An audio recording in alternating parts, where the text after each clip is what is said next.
అందరికీ నమస్కారం అండి. Welcome to our channel. Telangana రాష్ట్ర ప్రభుత్వ ఉద్యోగులకి సంబంధించి 2 ఏళ్ల పీఆర్సీ ఏరియర్స్ కొత్త పీఆర్సీ ఫిట్మెంట్ ఇంకెప్పుడు ఇస్తారు? 6 డిఏలు పెండింగ్లో ఉన్నాయి. సో మా రోదన వినండి అని చెప్పేసి ప్రభుత్వ ఉద్యోగులు మొరపెట్టుకుంటున్నారు. సో ప్రభుత్వం మాత్రం ఎటువంటి అప్డేట్ కూడా ఇవ్వడం లేదు.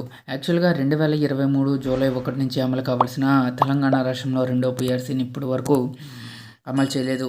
ఎందుకంటే పీఆర్సీ కమిటీ తన పనిని అయితే పూర్తి చేసిందండి. ప్రభుత్వం ఆ పీఆర్సీ కమిటీ రిపోర్ట్ని తెప్పించుకొని తద్వారా పే స్కేల్స్ని అయితే ఇంప్లిమెంటేషన్ చేయాలి. అయితే ఈ పే స్కేల్స్ 2026 నుంచి అయినా ఇంప్లిమెంటేషన్ చేస్తారని చెప్పేసి ఉద్యోగులు అడుగుతున్నారు.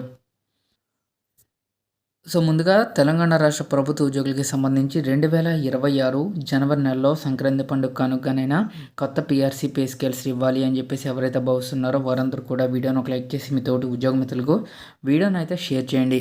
ఛానల్ని ఫస్ట్ టైం కనుక విజిట్ చేసినట్లయితే తప్పనిసరిగా సబ్స్క్రైబ్ చేసుకుని పక్కన ఉండే బెల్ సింబల్ని యాక్టివేట్ చేసుకోండి. ప్రభుత్వ ఉద్యోగుల రోదన వినండి. 2 ఏళ్లైనా పీఆర్సీ ఇవ్వలేదు అని చెప్పేసి ఉద్యోగులకు 6 డిఏలు పెండింగ్లో ఉన్నాయి. ఎంప్లాయీస్ హెల్త్ స్కీమ్ అమలుకు ఆచూకీ లేదు. రిటైర్మెంట్ బెనిఫిట్స్ కోసం ఎదురు చూపులే. పోలీసులకు డిఏలు సరెండర్ లీవ్స్ పెండింగ్లో ఉన్నాయి. ఆరోగ్య భద్రతను 1,00,000 కుదించారని చెప్పేసి హరీష్ రావు గారు చెప్పడం జరిగింది. ప్రభుత్వ ఉద్యోగులకు మాయమాటలు చెప్పిన కాంగ్రెస్ ప్రభుత్వం వారి ఆరణ్య రోదన వినాలని మాజీ మంత్రి బీఆర్ఎస్ ఎమ్మెల్యే హరీష్ రావు హితవు చెప్పారు. సోమవారం అసెంబ్లీలో 0 అవర్లో ప్రభుత్వ ఉద్యోగులు పోలీసుల సమస్యలపై మాట్లాడారు. సో ఇందులో భాగంగా ప్రభుత్వ ఉద్యోగులకు 6 డిఏలు పెండింగ్లో ఉన్నాయి. ఈ ప్రభుత్వం వచ్చి 2 సంవత్సరాలైనా ఇంతవరకు పీఆర్సీ ఇవ్వలేదు. తమకు వెంటనే పీఆర్సీ ఇవ్వాలని ఉద్యోగులు కోరుతున్నారు. కాబట్టి వెంటనే పీఆర్సీని విడుదల చేయాలి.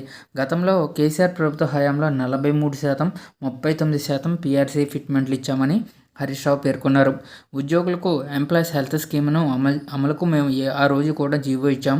దాన్ని మీరు అమల్లోకి తెస్తామని చెప్పి మేనిఫెస్టోలో పెట్టి ఈహెచ్ఎస్ స్కీమ్ను అమల్లోకి తేలేదు.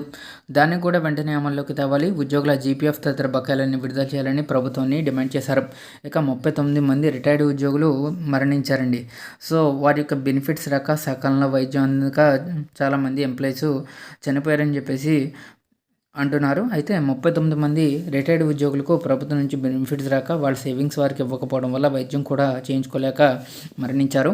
బీఆర్ఎస్ హయాంలో 17,000 మంది రిటైర్ అయితే వారందరికీ మేము సమయానికి డబ్బులు ఇచ్చామని చెప్పేసి హరీష్ రావు గారు పేర్కొనడం జరిగింది.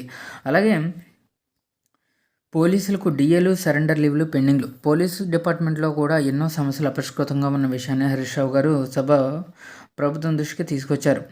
పోలీసు విభాగంలో 5 సరెండర్ లీవ్లు పెండింగ్లో ఉన్నాయి. వాటితో పాటుగా టీఏలు డిఏలు రావడం లేదు. ఆఖరికి స్టేషన్ ఎలిమెంట్స్ కూడా రావడం లేదని ఆవేదన వ్యక్తం చేశారు.